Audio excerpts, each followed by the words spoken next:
À Odiéné, capitale de la région du Kabadougou au nord de la Côte d'Ivoire, les motos sont les maîtres de la circulation. Pour se déplacer, les populations ont recours aux mototaxis, ce qui n'est pas sans risque.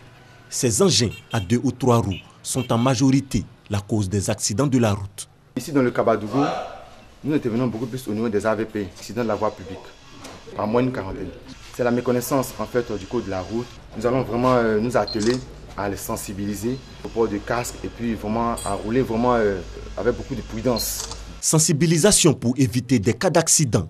Mais autre possibilité s'annonce pour la mobilité des populations, les véhicules taxis, une initiative des autorités municipales.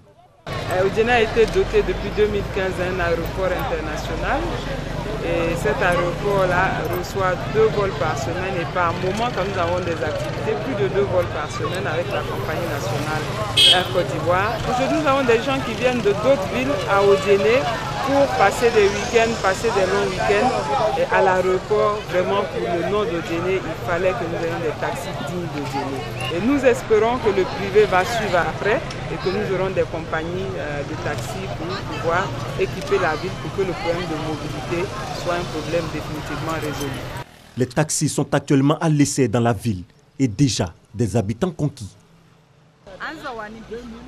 Nous sommes en joie aujourd'hui. On ne va plus se déplacer à moto pour aller à l'hôpital ou au marché. C'est un grand geste de la mairie pour soulager la population. Donc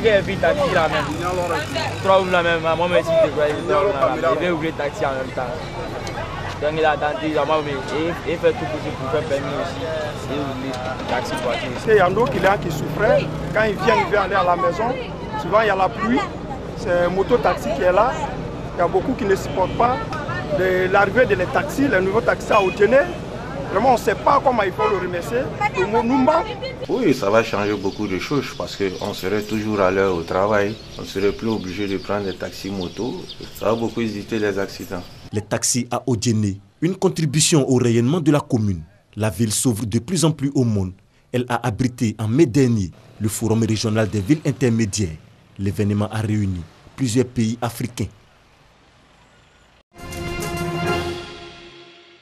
Abattoir de Port-Boué.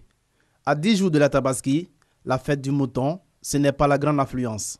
En attendant, Amadou a déjà fixé le prix de vente de ses moutons. Les prix sont abordables pour tout le monde, de 50 000 jusqu'à 500 000, ça dépend de la poche de tout un chacun. Des prix qui varient d'un marchand à un autre et souvent jugés trop élevés par les consommateurs à la veille des fêtes.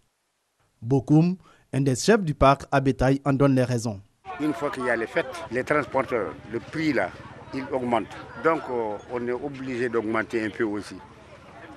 Parce qu'avant, on peut payer, comme en venant, un camion, 300 000. Et si ça passe jusqu'à 700 000 ou bien 600 000, vous voyez ce que ça fait. Mais il existe d'autres raisons au surenchérissement des prix. Il s'agit, à en croire le ministère du Commerce, de la forte implication d'intermédiaires, des tracasseries routières et autres perceptions illicites.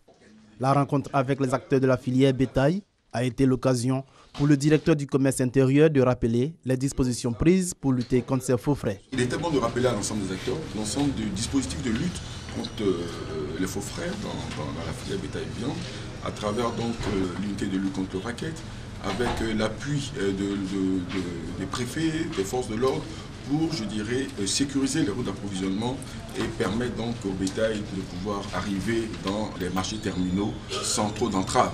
Des mesures qui ont rencontré l'approbation des acteurs de la filière. Les décisions sont très bonnes, mais il faut les appliquer sur le terrain, qui n'est pas aisé. Mais nous espérons que le gouvernement prendra toutes les mesures nécessaires.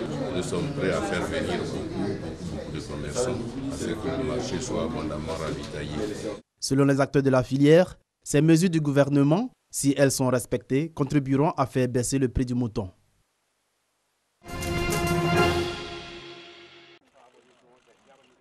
Après 20 ans au Parlement européen, Martin Schulz vise aujourd'hui la chancellerie. Pour cet Allemand de l'Ouest, âgé de 61 ans, le combat est rude et son principal problème s'appelle Angela Merkel. L'inébranlable chancelière lui laisse peu de place sur la scène médiatique. Désormais, il n'hésite pas à attaquer directement sa rivale et l'accuse de ne pas assez s'exprimer sur les sujets politiques importants. Dans les cercles berlinois, on appelle ça de la démobilisation asymétrique. Moi, j'appelle ça une attaque contre la démocratie. Son parti, le SPD, stagne aux alentours de 22% d'intention de vote contre près de 40% pour l'union de la chancelière. Martin Schulz est pourtant un politicien respecté en Allemagne, fort de sa longue carrière au Parlement européen. Mais son manque d'expérience politique dans son propre pays est à la fois un avantage et un inconvénient. On ne peut pas le renier en tant que politicien. Il est nouveau dans la politique nationale, même s'il est membre de la direction du SPD depuis 20 ans. Mais pour les gens, c'est un nouveau visage. Le jeune Martin Schulz, originaire de la banlieue d'Aix-la-Chapelle, rêvait de devenir footballeur, mais se tourne finalement vers une carrière de libraire et adhère au Parti social-démocrate à 19 ans. Grâce à sa franchise et aux 5 langues qu'il parle couramment, il devient président du Parlement européen en 2012. L'extrême droite le déteste, lui qui ne cesse de défendre l'Europe. Plus que jamais, le monde a besoin d'une Union européenne forte, autonome et unie, qui se bat pour ses valeurs, ses idées, et défend et renforce ce que les générations précédentes ont construit. La notoriété de Martin Schulz doit beaucoup à certains de ses échanges musclés au Parlement européen. En 2003, Silvio Berlusconi l'avait traité de capot, ces prisonniers des camps choisis par les nazis pour encadrer les autres déportés. Et en 2010, c'est Daniel Cohn-Bendit, lassé d'être interrompu pendant son discours, qui l'avait gratifié d'un retentissant « ta gueule ». Les premières initiatives belliqueuses de Hitler s'accompagnent, comme il va de soi, d'un brutal regain de tensions en Europe. Staline soupçonne les Occidentaux de vouloir détourner vers l'Est les appétits de conquête de Hitler. Il croit voir dans le lâchage de la Tchécoslovaquie à la conférence de Munich en septembre 1938 la confirmation de ses craintes. 5 mois après la conférence de Munich, commence à émettre des revendications sur la Pologne et réclame en particulier Danzig, ville libre, selon les termes du traité de Versailles de 1919. Le couloir de Danzig assure à la Pologne un accès à la mer, mais présente pour les Allemands l'inconvénient de séparer la Prusse orientale du reste de leur pays.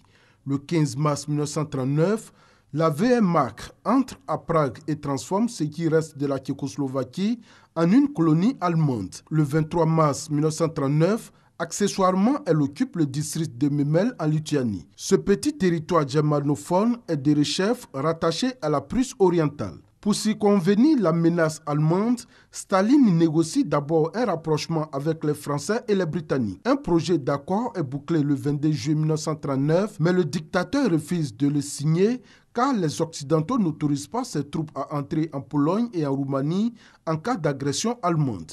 De dépit, Staline change son fusil d'épaule et le soir du 19 août annonce à son Politburo son intention de signer un pacte de non-agression avec son turbulent voisin.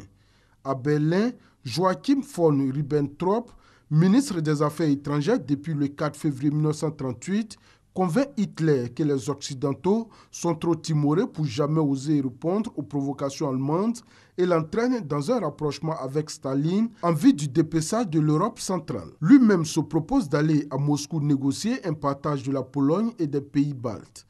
Le 21 août 1939, Berlin propose officiellement à l'URSS un pacte de non-agression sous le prétexte de mettre un terme aux provocations de la Pologne.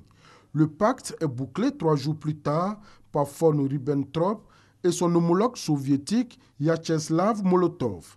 Il est conclu pour une durée de 10 ans. Les thèmes méritent d'en être rappelés. Les autres parties contractantes s'engagent à s'abstenir de tout acte de violence, de toute agression, de toute attaque l'une contre l'autre, soit individuellement, soit conjointement avec d'autres puissances. Le pacte inclut une aide économique de l'URSS à l'Allemagne avec d'importantes livraisons de blé, pétrole et matières premières. Celles-ci se poursuivront jusqu'à la rupture du pacte 2 ans plus tard.